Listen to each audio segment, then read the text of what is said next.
នោះដឹងខ្លួនឡើងវិញចាំសួរគាត់ក៏មិនទាន់ហួសពេលដែរចាំដល់ពេលគាត់ដឹងខ្លួនវិញទុកឲ្យនាងរត់បាត់ឬនាងត្រូវតែស្លាប់ឥឡូវនេះបងរត់ទៅបងកុំខ្វល់ពីអូនអត់ទេទោះជាយ៉ាងណាក៏បងមិនរត់ចោលអូនដែរបងនឹងការពារអូនដល់ទីបញ្ចប់គេត្រូវបាននាងបិសាចនេះពងវក់វង្វេងអស់ហើយចាប់គេចេញទៅទុកឲ្យយើងសម្លាប់នាងចុះអត់ទេឆាប់លេងយើងភ្លាមប្តីសម្លាញ់បងមិនអីទេអត់ទេអូនបានធ្វើបាបបងនឹងកុហកបងព្រោះអូនជាបិសាចទោះបីអូនជាមនុស្សឬក៏បិសាចមិនសំខាន់ទេព្រោះអូនជាអ្នកជួយសង្គ្រោះជីវិតបងហើយបងបានសច្ចាថានឹងរស់នៅជាមួយអូនអស់មួយជីវិតបងបានដឹងពីធាតុពិតរបស់អូនហើយតែបងនៅតែស្រឡាញ់ជឿជាក់លើរូបអូនទៀតឬតាមពិតទៅបងបានដឹងរឿងនេះយូរមកហើយចៃដន្យនៅយប់មួយបងបានឃើញពីរូបរាងពិតរបស់អូនតែចុះបើបិសាចវាយ៉ាងម៉េចអូនតែងតែធ្វើល្អដាក់បងគ្រាន់បើជាងអ្នកទាំងនេះឆ្ងាយណាស់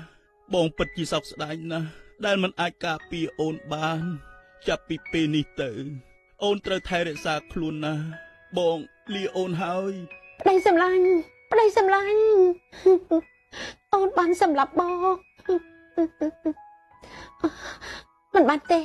បងមិនអាចស្លាប់បានទេនេះជាដួងព្រលឹង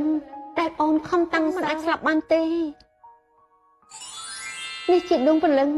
ដែលអូនខំតាំងសិលរាប់ពាន់ឆ្នាំមកហើយអូននឹងប្រកល់ជូនបងត្រូវតែរស់នៅឲ្យបានសុខណាហើយអូននឹងនៅក្បែរបងជារៀងរហូតអូននៅទីណាបើគ្មានអូនបងរស់នៅក៏គ្មានន័យអីទៀតដែរ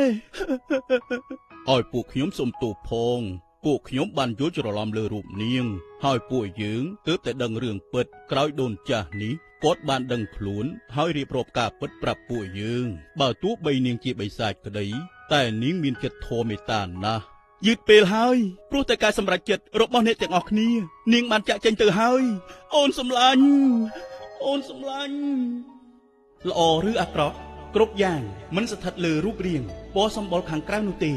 ដូច្នេះមុននឹងចោទប្រកាន់ឬដាក់ទោសអូដំណើរនរណាម្នាក់នោះចូលចេះស្វែងយល់និងវិភាគវិនិច្ឆ័យឲ្យបានគ្រប់ជ្រុងជ្រោយកុំធ្វើការវិនិច្ឆ័យដោយផ្អែកតែលើសភាពខាងក្រៅហើយសម្រេចចិត្តនឹងកាត់ក្តីខុសព្រោះថាបើអ្វីហួសហើយនោះមិនអាចស្រោចស្រង់បានវិញឡើយដោយបន្សល់ត្រឹមវិបដិសារីជាប់ខ្លួនរហូតប៉ុណ្ណោះ